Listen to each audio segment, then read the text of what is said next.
Yeah, I think I think the first two groups were really small in numbers. Um, this group here is a little bit bigger in numbers, but I give them a lot of credit. Because they did hang in there, and there's some guys that it didn't really work out. A guy like Cope, messed up his knee. He was a starter, messed up knee, and never really got back to full strength with his leg. And he hung in there with us. Of course, Laney's one of the best punters this place has ever seen. With Robbie and JB, Gebhardt. Gebhardt was a walk-on. We took him out of Lake Forest College, Division III.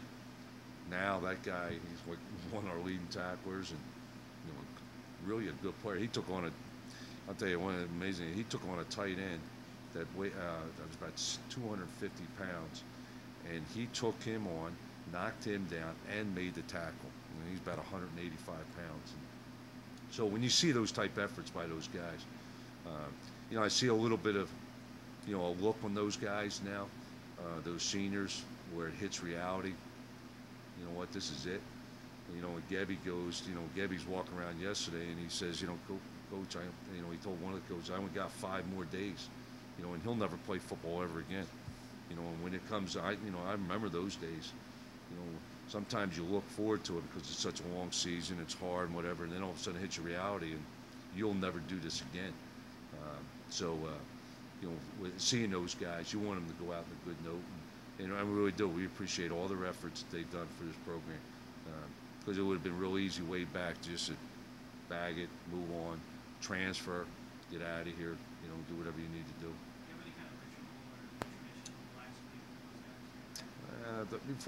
Before we go out, I kind of take them by the seniors and I kind of sit there and thank them. And it gets really emotional, game day. And then, of course, I get the senior day with their families. But, in that locker room, we kick everybody out, and, we just have our own little time there.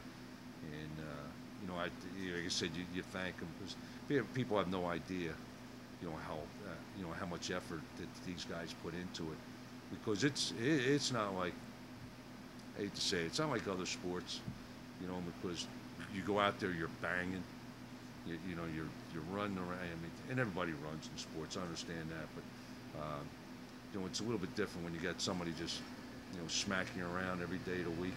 And if your head isn't into it, I mean, you don't survive. You're going to get hurt, all right? Notice there. So, I mean, you got to really love this sport. And I'm not saying other sports are that, but just the banging that goes along each practice is. So for those guys to hang in there, and for some guys, like I said, it didn't work out, and you feel bad, but they give them a lot of credit for hanging in there.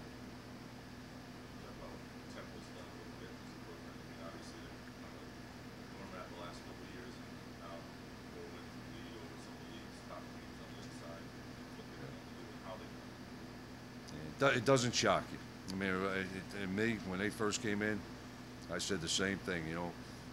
They got money, they got facilities, and they got probably for them, for us, Michigan, we're battling a lot of different teams in here. You go over to Chicago, we got to battle a couple of teams. Well, hardly anybody goes into Philly, South Jersey, New York, Maryland, Baltimore, in this league. So their recruiting base is probably about as good as anybody in the league. And I know those guys on there, they recruit hard, they work at it, and they got resources, and it don't shock me one bit. And next year if they're picked to win the East, it wouldn't shock me again. They're that good. They're playing a little different playing field than most of the league. Yes, they are. Their salaries, everything's about double.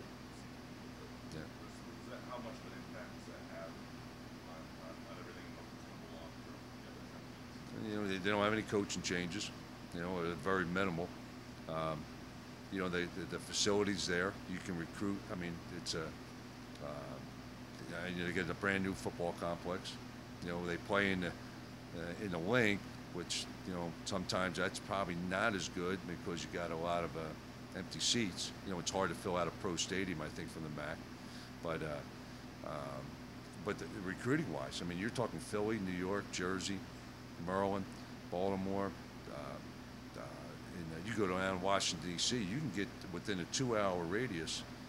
I mean, there's a lot of people and a lot of football there, and like I said, nobody else in the MAC is going over there. I know we don't. I don't know why. Nick was here, for the previous staff, but we really don't go over there. It doesn't make any sense for us and for a lot of schools. So their recruiting base is probably about as good, a big of an advantage as anybody in the league.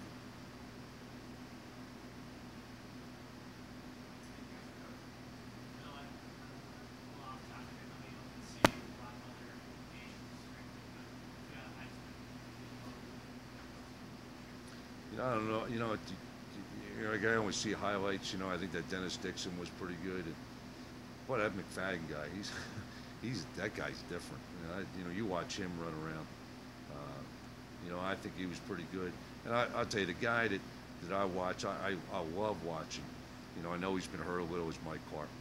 That guy, Mike Hart, kid from Michigan. That guy's got. What a big heart he's got. And I just enjoy when he plays.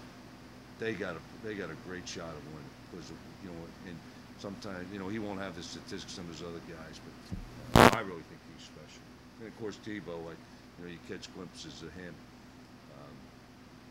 Of course he's kind of a freak too. They're probably the four guys. Dixon, I don't know if Dixon's out of it or not. He got hurt. Who knows? Yeah, but that McFadden was pretty good.